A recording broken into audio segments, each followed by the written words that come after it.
Тарихы терең, тағдыры тағылымға толы мекен Арыс, Түркістан өңіріндегі 9 жолдың торабы атанған қасиетті шаһар.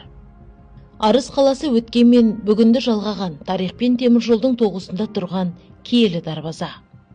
1907 жыл Арыс станциясының іргетасы қаланған тарихи кезең. Осыдан бастап шағын бекет үлкен өңірдің орталығына айналды. 1904 жылы Арыс вокзалының алғашқы ғимараты бой көтерді.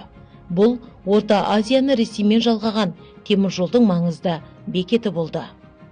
1905 жылы темір жол құрылысы басталды. Ауыр еңбек, табанды ерік-жігер, болашақ Арыстың іргесі осылай қаланды. 1907 жылы Арыс станциясы ресми түрде ашылды. Осы күннен бастап Арыс Қазақстанның оңтүстігіндегі негізгі темір жол торабы ретінде тарихқа енді.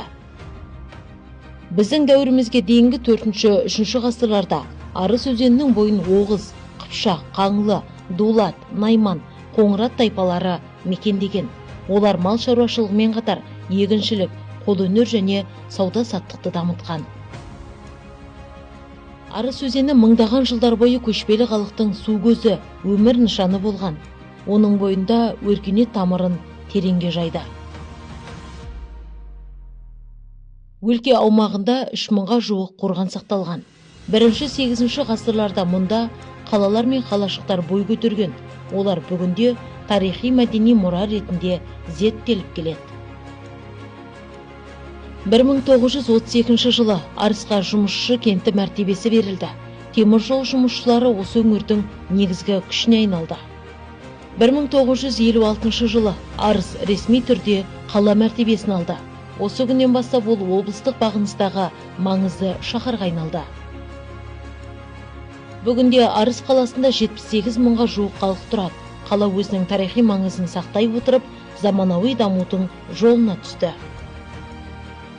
Арыс вокзалы бүгінгі күніде еліміздің оңтүстік өңірін солтүстікпен, шығыспен және батыспен жалғастыратын негізгі темір жол торабы. Қала орталығы Арыс тұрғындары үшін мақтаныш пен бірлік нышаны, әр тас, әр көше өткен заманның куәсі. Арыс қаласындағы мешіт рухани тіреу, дін мен дәстүрдің ұштастырылған орны. Мұнда жас та кәрі де өзінің рухани азығын табады. Жас ұрпақ Арыстың болашағы. Бүгінгі мектеп қабырғасынан ертеңгі ел тұтқалары түлеп ұшады. Базар қала тыныс тіршілігінің жүрегі.